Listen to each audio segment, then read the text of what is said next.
My name is Juliet Anderson. I'm 29 years old. 14 days before my wedding, my own father looked my fiancé dead in the eyes and said, "She's a liar. Always has been. She got pregnant at 18 and tried to trap a man into staying with her." My mother leaned in and said with pure cruelty, "Don't let her trap you too. She threw away her own child like she meant nothing. She is rotten to the core." I sat at that table, completely silent, while the two people who were supposed to love me tore me apart in front of the man I loved. I didn't defend myself. I didn't cry. I didn't run. Because what my parents didn't know was that my fiancé had already found her. He had spent the last 6 months quietly undoing every single thing they had destroyed. And they had no idea she was about to walk into our rehearsal dinner. That night, everything they had tried to bury came back to life. And everything they thought they controlled completely fell apart. Before I go any further, if this story is already hitting you in the chest, please take a second to like and subscribe, and drop your location and local time in the comments below. I love knowing where in the world you're listening from right now. I'm Juliet. This is the story of how my own parents tried to destroy my life, and how the daughter they forced me to give away came back to save it. Now, let's go back 3 years earlier, to a hospital hallway, the day I saw him again for the first time in 8 years. December 20th, 2024. Ben proposed on the rooftop of his Cambridge apartment.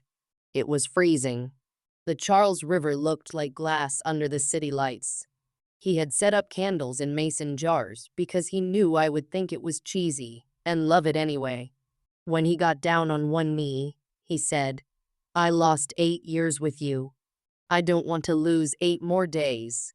I said yes before he even finished the sentence. The ring was a vintage sapphire, his grandmother's. She passed away when he was 12. He once told me she was the only person in his family who truly understood him. "A family heirloom for the family we're building," he said. I should have known my parents would find a way to ruin it. We set the wedding for March 29th, 2026. Old South Church for the ceremony. The Fairmont Copley Plaza for the reception. A classic Boston wedding. I mailed out 128 invitations. My mother called the day after they went out. "White roses are so ordinary, Juliet. What will the church ladies think?"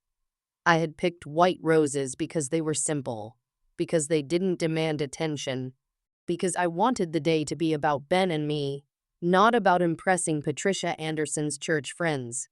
But I didn't say that. I just said, "I like white roses, Mom." She sighed like I had personally let her down. "Well, it's your wedding."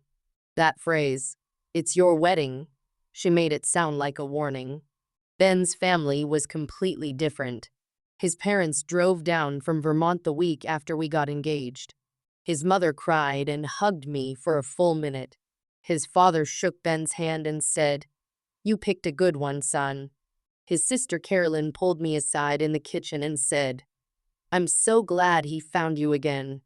He was lost without you." I didn't know what to say to that, because I had been lost too. I handled most of the wedding planning on my own. My mother offered to help, then criticized every single choice. The venue was too modern.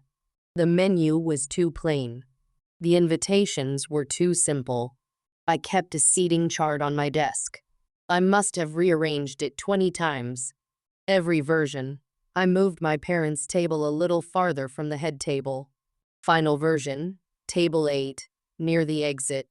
I told myself it was just wedding stress. Normal mother-daughter tension. I was wrong. Early March. My best friend, Claire, cornered me in the hospital break room. Claire is a nurse too, pediatrics. She has known me since nursing school. She knows everything. She set down her coffee and said, "Your mom has been asking weird questions about you." "What kind of questions?" "How long have you and Ben been together? Have you dated much since nursing school? Does Ben know your history?" My stomach dropped. She said the word history. Not exactly like that, but she was definitely fishing. I stared at my lukewarm tea. She doesn't know about Lily. She can't. Closed adoption means closed. No one knows where Lily is. Not even me. I believed that when I said it. 2 days later, my phone rang. It was my mother. "We need to talk about the wedding," she said. Her voice had that sugary, careful edge. "And about Benjamin." "What about him?" "We barely know him, sweetheart. Why don't you both come to dinner?" Saturday, 600 hours. I'm making pot roast. It wasn't an invitation. It was a command dressed up in pleasantries. I almost said no, but refusing would have started a whole chain of guilt trips and weeks of passive-aggressive comments. So I said yes. Ben was grocery shopping when she called. When he got back, I told him about the dinner. His face didn't change. He just put his hand on my shoulder and said, "We'll go together." I hung up with a feeling I couldn't quite name. It felt like walking straight toward a trap I could see but couldn't avoid. Ben said we would face it together. He had no idea what my parents were planning. But honestly, neither did they. A word about Grace Community Church. It's not what you'd expect when you hear New England church family drama. Grace isn't fire and brimstone evangelical. It's Episcopal, progressive liturgy, rainbow flags out front, refugee sponsorship programs. The kind of place that believes in compassion over judgment, questions over certainty. My parents were Old Guard members for 40 years, going back to when the church was far more conservative. They stayed out of habit, not because they agreed with where things had gone. Most of the congregation now is young families, social workers, teachers, people who choose grace over shame. That distinction would matter later. Because when my parents tried to use church opinion as a weapon against me, they forgot this wasn't their church anymore. To understand what happened at that dinner, you need to understand what they were trying to protect, what they had been hiding for 8 years. Fall 2013. I was 16, a junior at St. Catherine's. Ben was 18, a senior. We met in the library. He was sketching building designs for his architecture portfolio. I was supposed to be studying for calculus. I asked what he was drawing. He showed me a house with a wraparound porch, big windows, trees all around. "Future project," he said. "College assignment?" "No. A someday project, when I have a family." He gave me that sketch on my 17th birthday. I still have it. It's in a box in my closet, folded along the same creases from when I used to carry it everywhere. We dated for 2 years. He went to MIT for architecture. I was planning on premed at Boston College. My mother barely tolerated the relationship. "He's too old for you, Juliet. 2 years isn't that much." But to her, it was proof I was making bad choices. We were careful. We thought we were. December 2016. I was 18, freshman year at BC.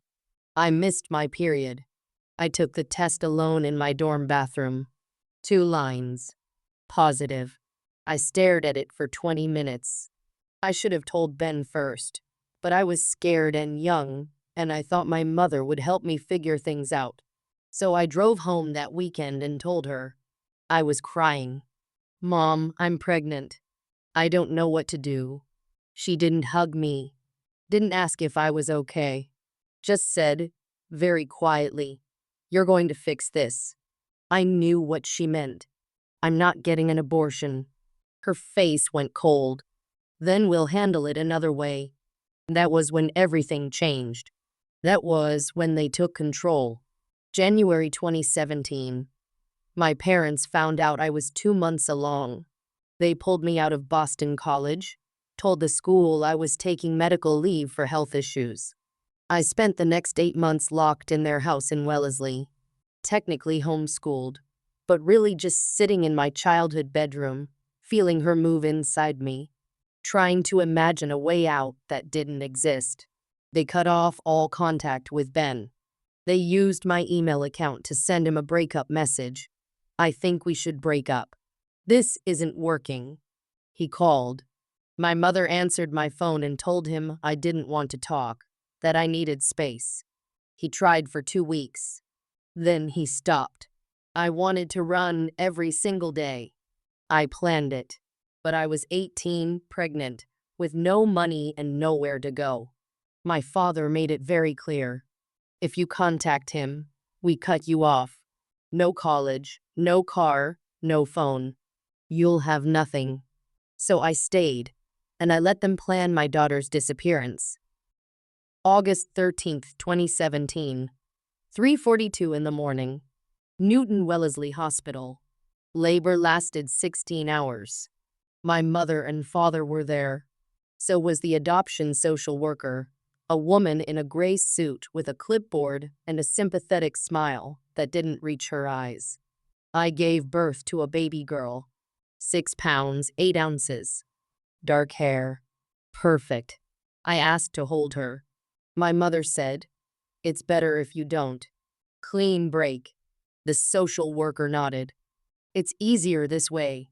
But there was a nurse, young, maybe 25. She looked at me, then at the baby, then back at me. She said, "I can give you a couple of minutes." She placed my daughter on my chest. 90 seconds. That was all I got. I tried to memorize everything. Her weight, her warmth. She had a tiny birthmark on her left shoulder, shaped like a crescent moon. I whispered, "I'm so sorry." Then my mother said, "That's enough." The nurse took her away. I was sobbing, couldn't stop, couldn't breathe. I asked, "What's her name?" "Please just tell me her name." The social worker said, "The adoptive family will name her." They offered me something to help me sleep.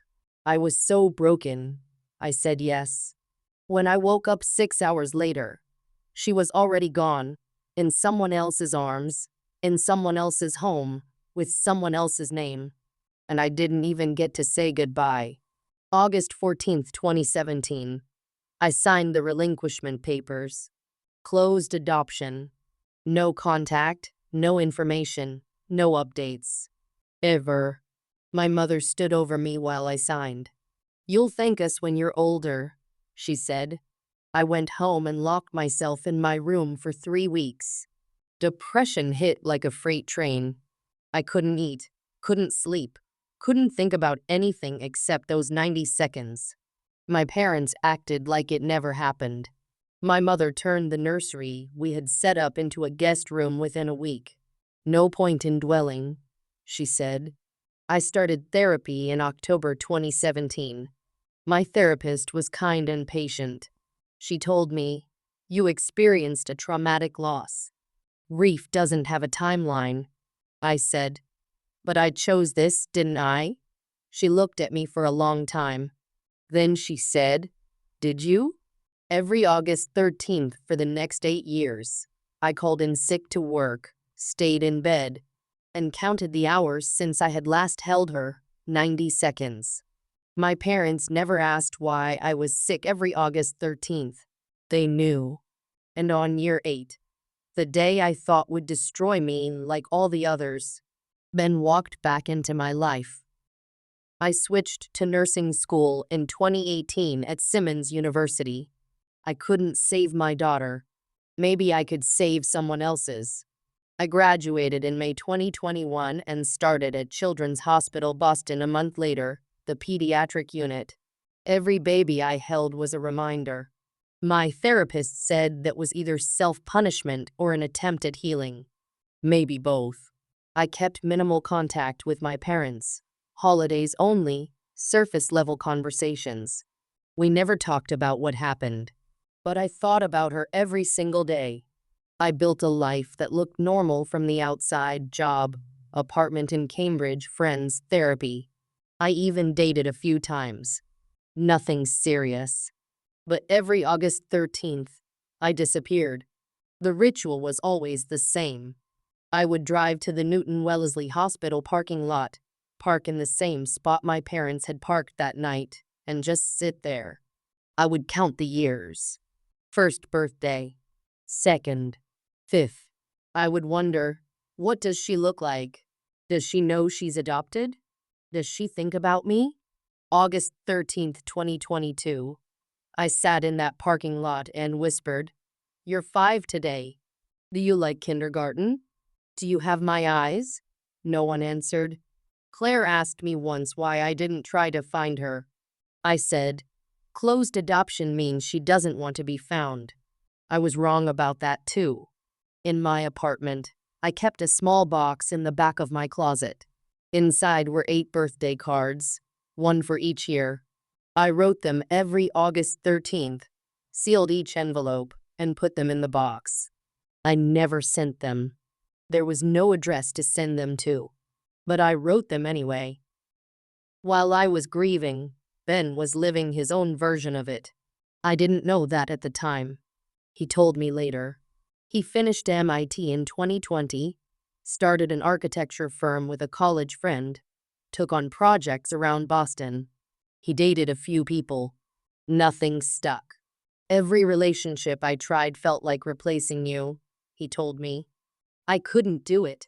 In his sketchbook from 2018, there are pages and pages of house designs. Every single one has the same detail, a nursery facing east, labeled for morning light. He didn't know why he kept drawing it.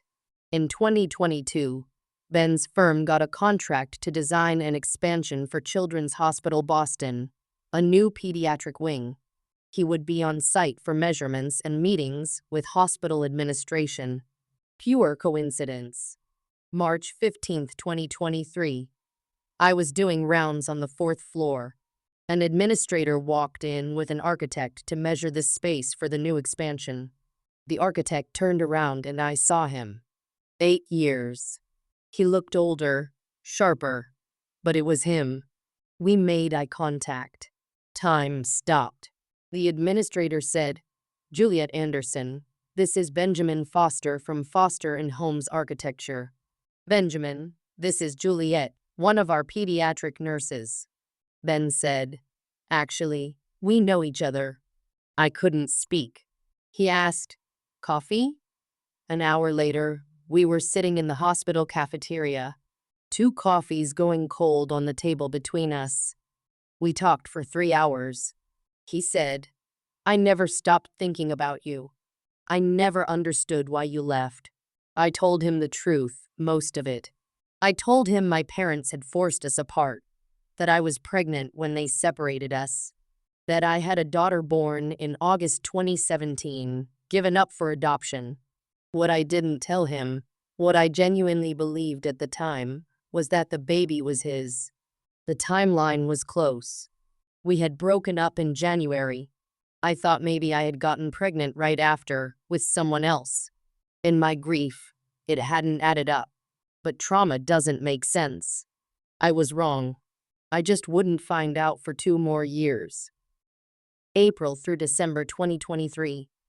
We started dating again. Slow, careful. Both of us carrying old wounds in different ways. He asked about my daughter often.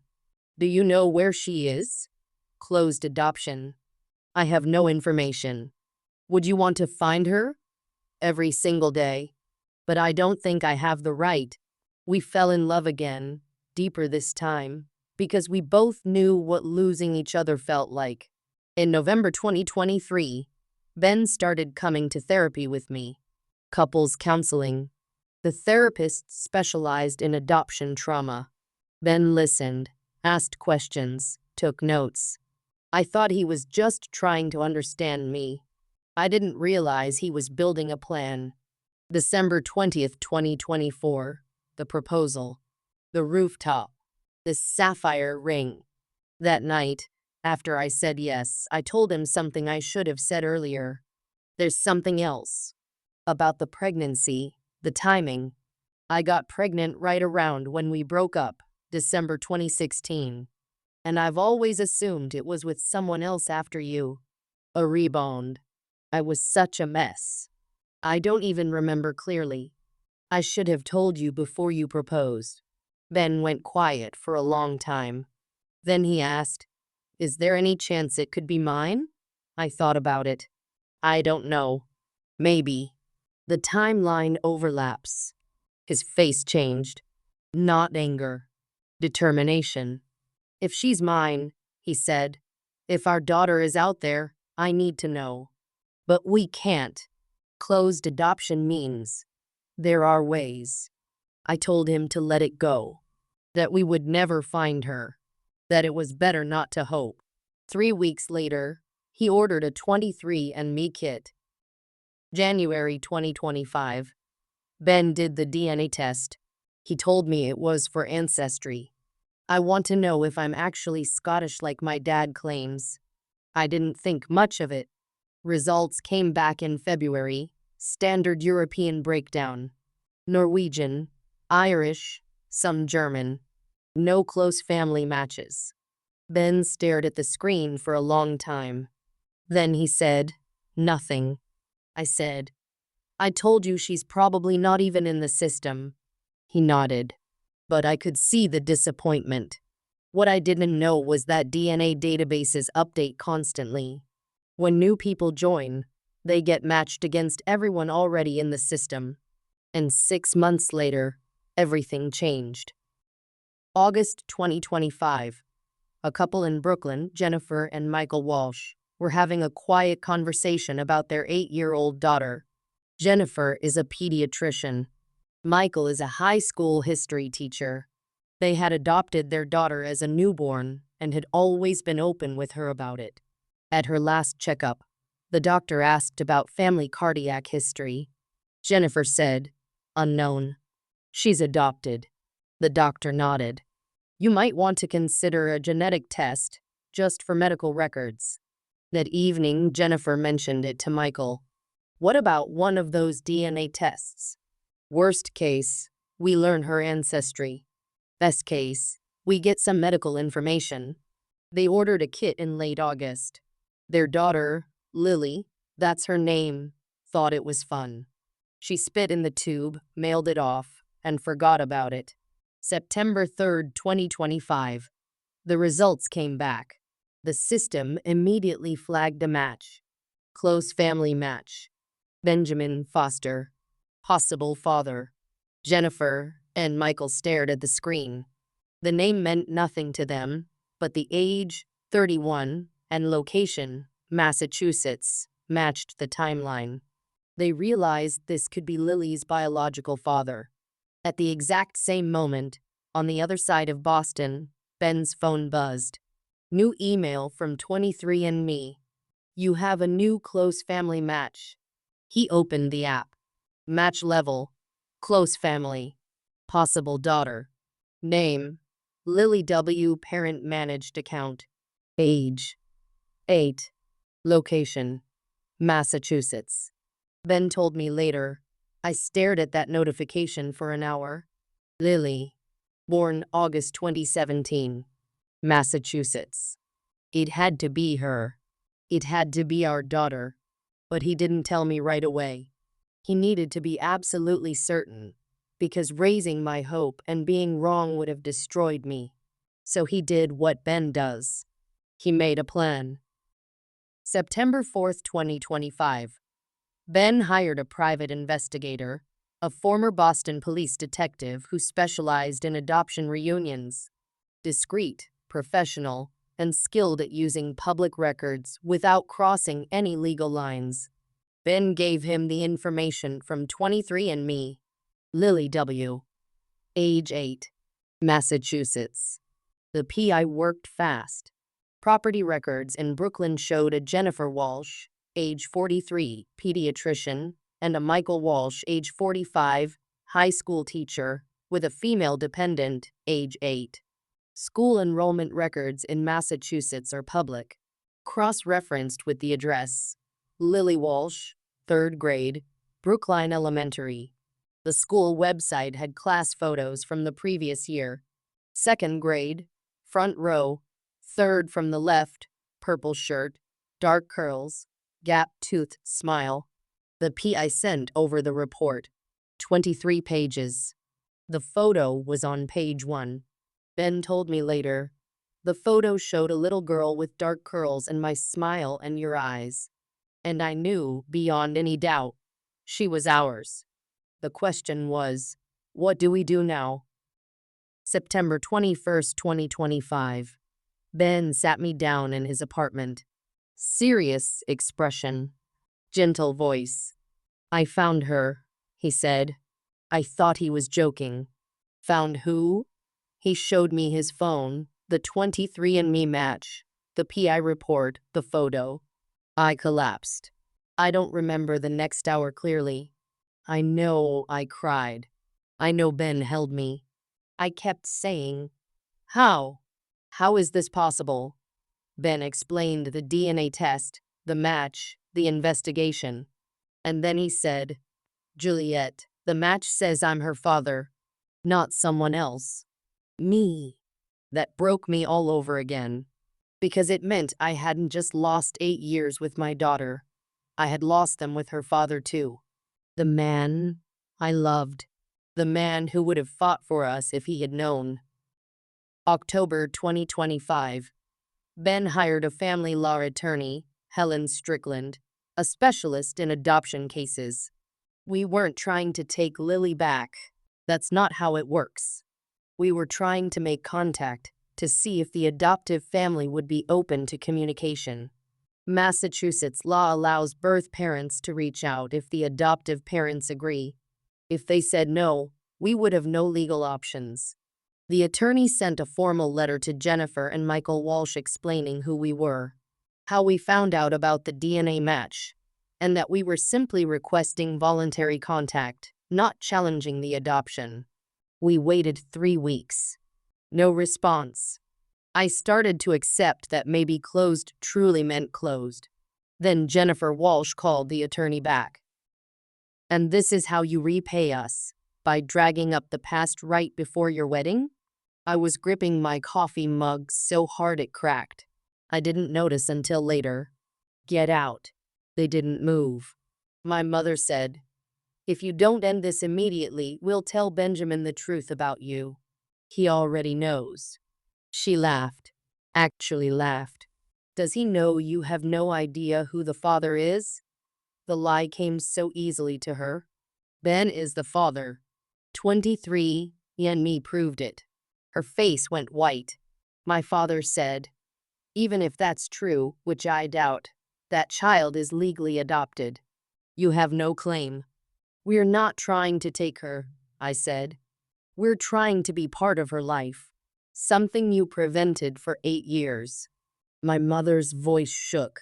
If you pursue this, you'll destroy your relationship with us. Good. They left. But I knew it wasn't over. March 1st through March 13th. 2 weeks of pure hell. My parents tried everything. Threats. We'll tell the church you're harassing the adoptive family. Guilt. After everything we've done for you. Bribery. We'll pay for a European honeymoon if you drop this. Emotional manipulation. You'll only confuse that poor child. Nothing worked. I blocked their number on March 13th. That's when they decided to go nuclear. Their plan, tell Ben everything, assume he didn't know, hope he would leave me. Wedding canceled. Problem solved. March 12th. The last phone call before I blocked them. My mother said, if you won't listen to reason, then Benjamin deserves to know the truth about who he's marrying. I said, he knows everything, unlike you. We believe in honesty. March 8th. A formal dinner invitation arrived in the mail.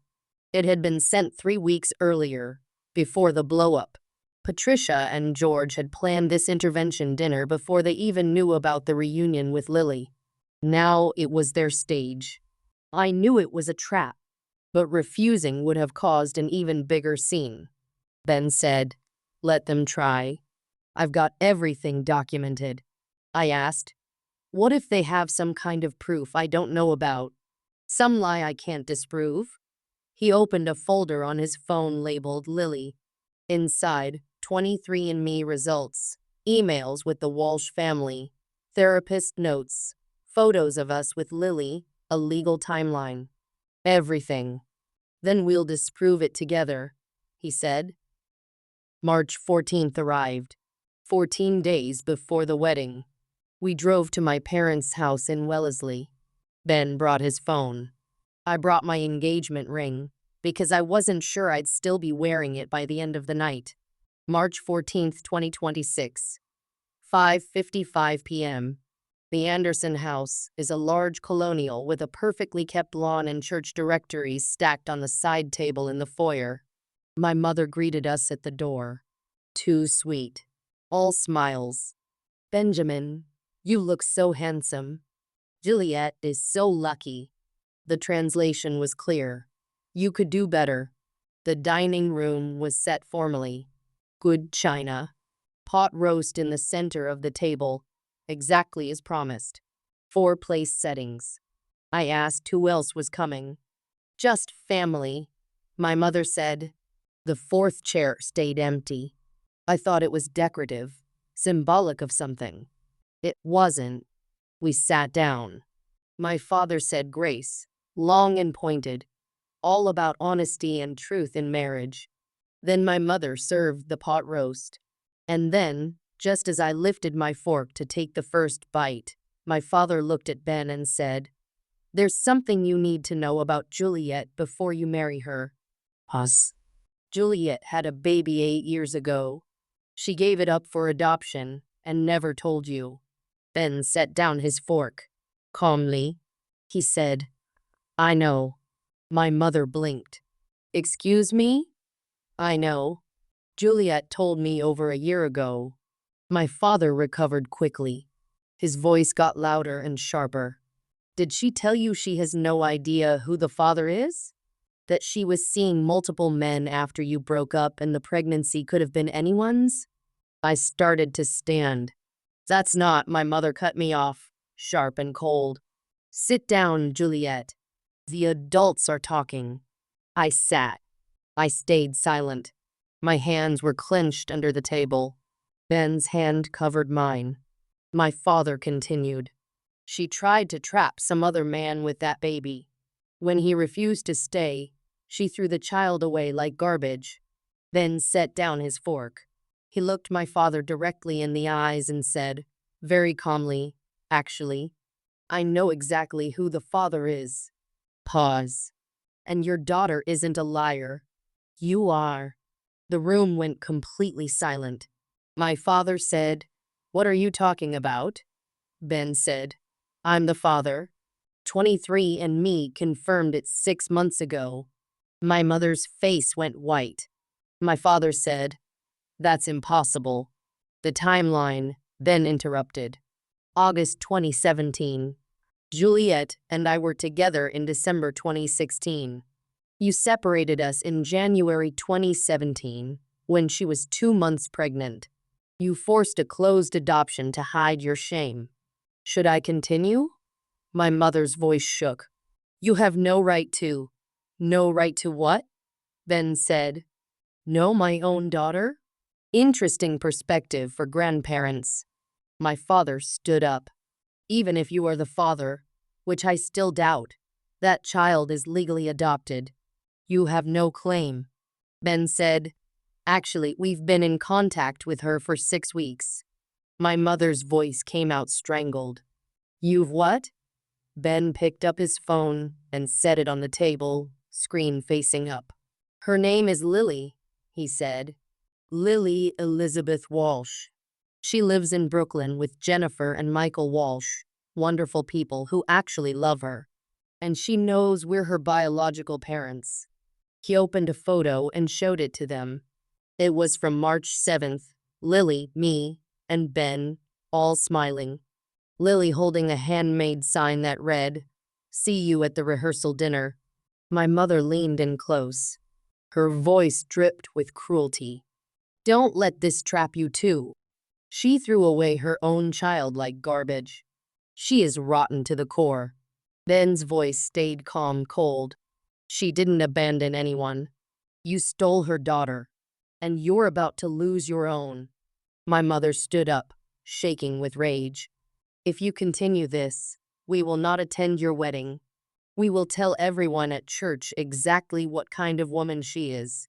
We will make sure everyone knows what you've done. Ben stood too.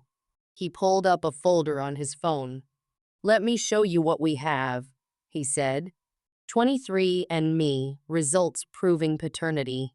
Emails with the Walsh family, who, by the way, tried to contact Juliet for years, but you blocked them. Therapist notes from Juliet's trauma treatment. Hospital records showing she tried to refuse the adoption. A legal timeline showing you rushed the entire process. And a statement from Jennifer Walsh about letters you intercepted. My father's voice went tight. You've been building a case against us. No, Ben said. We've been protecting Lily from you. There's a difference. My mother said. If that child shows up at your wedding, we will stand up and object during the ceremony. I stood up. The ring was still on my finger. I looked at my mother and said, then you won't be invited to the ceremony. She said, you can't uninvite your own parents. I said, watch me. My mother tried one last card. Fine. Have your little reunion. But I'm calling the Walsh family tonight. I'll tell them you're unstable, that you've been harassing them. Ben interrupted. Go ahead. They already know our story, the real one, including your role in forcing the adoption. We have documentation, and they have lawyers. My mother's voice cracked. You've been planning this. Ben said. We've been protecting our daughter. Something you should have done. I said, after tonight, you are not invited to the wedding, the rehearsal dinner, or anything else. You lost the right to be my parents the day you stole my daughter. We left. We drove in silence for 10 minutes. Then I said, they're not going to let this go quietly. Ben said, I know. That's why I invited them to the rehearsal dinner. I stared at him. You what? He explained. He had sent the formal rehearsal dinner invitation 3 weeks earlier, before all of this blew up. He knew my parents would eventually find out about Lily. He wanted the confrontation to happen in front of people, with witnesses, so they couldn't rewrite the story later. The rehearsal dinner meant 40 guests. Both families, friends, colleagues, church members, all the people who knew me as kind, honest, and good. What if they make a scene? I asked. Ben said, then Lily will see exactly why we kept her away from them. And everyone else will see it too. March 14th to March 28th. 2 weeks. I blocked my parents' number completely and focused on the wedding. I visited Lily 2 more times. She was excited about coming to the rehearsal dinner. Jennifer helped her pick out a white dress with a purple sash. So I matched the wedding colors, Lily said. I asked Ben, what if this backfires? What if it traumatizes her? He said, she's stronger than you think, and she deserves to know the truth about why her family looks the way it does. March 28, 2026. 600 hours in the evening. The Fairmont Copley Plaza, private event room. We had combined the rehearsal dinner with a welcome party for out-of-town guests, 40 people total. Ben's family from Vermont, my hospital colleagues, his architecture firm partners, college friends, 5 church members, the progressive ones who actually cared about me, and the Walsh family. Jennifer, Michael, and Lily were seated at table 1, near the exit, so they could leave with Lily quickly if things went sideways. My parents arrived at 6:15, fashionably late, making an entrance. Patricia wore a navy dress and pearls. George wore a suit. They looked every bit like the respectable, church-going couple everyone assumed they were. Carolyn, Ben's sister, leaned over and whispered, they actually came. You ready? I said, no, but let's do it anyway. Dinner started. The food was good. Salmon, roasted vegetables. Conversations buzzed around the room. Speeches began. The best man told a story about Ben in college. The maid of honor, Claire, told a story about me from nursing school. Ben's father stood up and talked about finding your way back to love, about second chances. My parents sat stone-faced through all of it. Then Ben stood up. The room went quiet. He said, "Most of you know that Juliet and I dated in high school. What you might not know is that we broke up for 8 years. We were separated by circumstances beyond our control, family issues, miscommunication, bad timing." His eyes drifted briefly to my parents. "But 3 years ago, we found each other again. And this time, nothing was going to keep us apart." He looked at me. "Juliet is the strongest person I have ever known. She survived things that would break most people. And she has done it with a grace and kindness that still amazes me every day." He paused. "There's someone else who wants to say hello." He gestured toward the door. The door opened. Jennifer Walsh walked in, holding the hand of a little girl in a white dress with a purple sash. "Lily." The room went completely silent. Lily walked toward the head table. Her eyes were on me. My mother's face went chalk white. My father half stood, then sat back down. Lily reached me. She smiled. "Hi," she said. "I'm Lily." Then she turned to face the room. Small voice, but clear. "I'm Juliet and Ben's daughter. Well, biological daughter. I have 2 moms and 2 dads. It's kind of cool." Someone in the back said, "You have a daughter?" Claire stood up. "Yes. And it's a beautiful story. Let them tell it." Ben explained briefly and factually 8 years ago, Juliet and I were separated. She was pregnant with my daughter, but I didn't know. Her family arranged a closed adoption. For 8 years, we believed we'd never see Lily again. Then 23andMe brought us back together. Her adoptive parents, Jennifer and Michael, have been incredibly generous in letting us reconnect. Jennifer stood, her hand on Lily's shoulder. "Lily is lucky to have so many people who love her. We're honored to share her with Juliet and Ben." My mother stood up. Her voice shook. "This is completely inappropriate. This child should not be here." Carolyn, Ben's sister, said calmly, "Excuse me, who are you?" My mother said, "I'm Juliet's mother." Carolyn said, "The same mother who forced an 18-year-old to give up her baby?" "That mother?" Patricia said. "We did what was best for." Ben's father stood up. "For who?" "Certainly not for Juliet.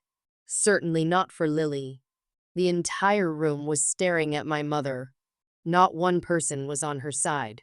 My father tried to pull Patricia toward the door. She shook him off. She turned toward Lily and said, "You don't belong here." Lily looked at her. Small, 8 years old, white dress. She said, "Are you my grandma?" Patricia said, "No," Lily said, "Juliet told me I have biological grandparents who didn't want me to exist." "Is that you?" Dead silence. Patricia couldn't form a single word.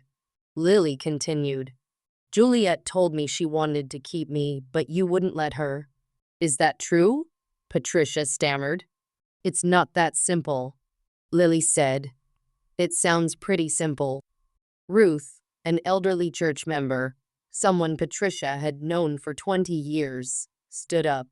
"Patricia Anderson," she said, "I have known you for 2 decades.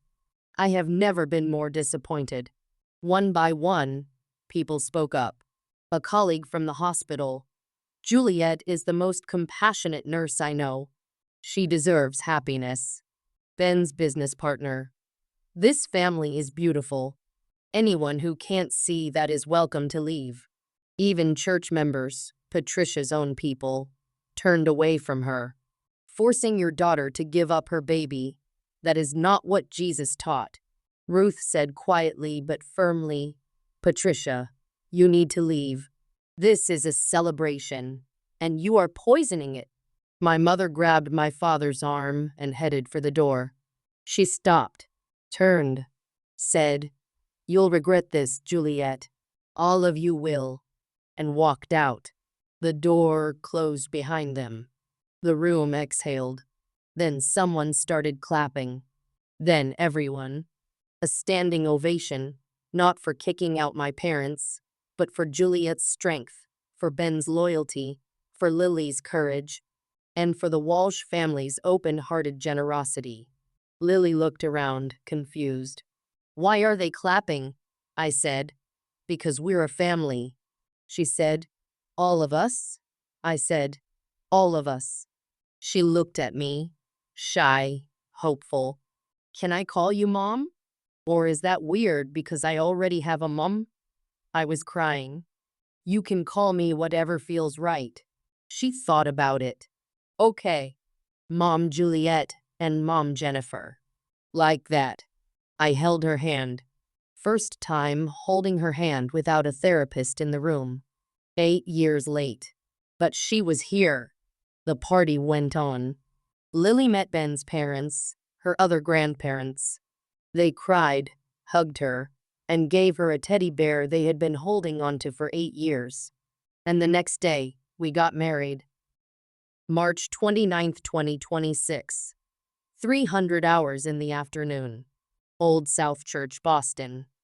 128 guests. Patricia and George were not among them. Lily was the flower girl, white dress, purple flowers. She walked down the aisle ahead of me. Ben cried when he saw us both. The ceremony was perfect. Our vows included the line, "I promise to always choose truth over comfort and love over fear." The pastor said, "Marriage isn't just about two people. It's about the family you build together." The camera found Lily, Jennifer, Michael, Ben's parents, all of them smiling. We took photos after. One with Lily standing between me and Ben, all three of us holding hands. That photo sits on our mantle now, right next to the hospital Polaroid from 8 years ago. The only other photo I have of her. The reception was perfect. No drama. Just joy. Patricia and George didn't try to crash. They simply disappeared. At the reception, we had our first dance. Then Lily, still in her flower girl dress, asked if she could join. We pulled her onto the floor. The photographer caught the moment. 3 of us holding hands in a circle, all laughing. Jennifer and Michael watched from the side, smiling, not threatened, just genuinely happy. Ben's parents were in happy tears. 1 week after the wedding, I sent a certified letter to my parents. It was short and clear. "I will not be in contact with you. You are not welcome in my life, my marriage, or my daughter's life. If you attempt contact, I will pursue legal options. You had 18 years to be my parents. You chose control over love. I'm choosing differently." I never got a response. I heard later through a church friend that they left Grace Community Church. Too many questions about the granddaughter they never acknowledged. They couldn't spin the story anymore. I thought I would feel guilty about cutting them off. I didn't. I felt free. Months later, I won't give a specific date because it doesn't matter. We found our rhythm. Lily lives with the Walsh family in Brooklyn. That is her home, her school, her primary family. But she has dinner with us every Wednesday. And every other weekend, all 6 of us sit together in family therapy, me, Ben, Jennifer, Michael, Lily, and the therapist. It's working. Lily calls Jennifer and Michael Mom and Dad.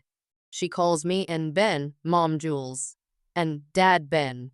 Everyone is completely fine with this. Her school forms list 4 emergency contacts. Birthday parties have 4 parents. We coordinate schedules like it is the most natural thing in the world. Lily has a bedroom at our house now, painted purple, her choice. Art on the walls, violin in the corner. It looks almost exactly like her room at the Walsh house. She told a classmate once. I have 4 parents. It's like having built-in backup. Some people ask if I regret cutting off my parents. I don't. I regret the years I spent trying to earn love from people who were never capable of giving it freely. But I don't regret fighting to get my daughter back. Some families you're born into. Some you build. And some, the ones worth everything, you fight like hell to reclaim. We did all 3. And we're not done.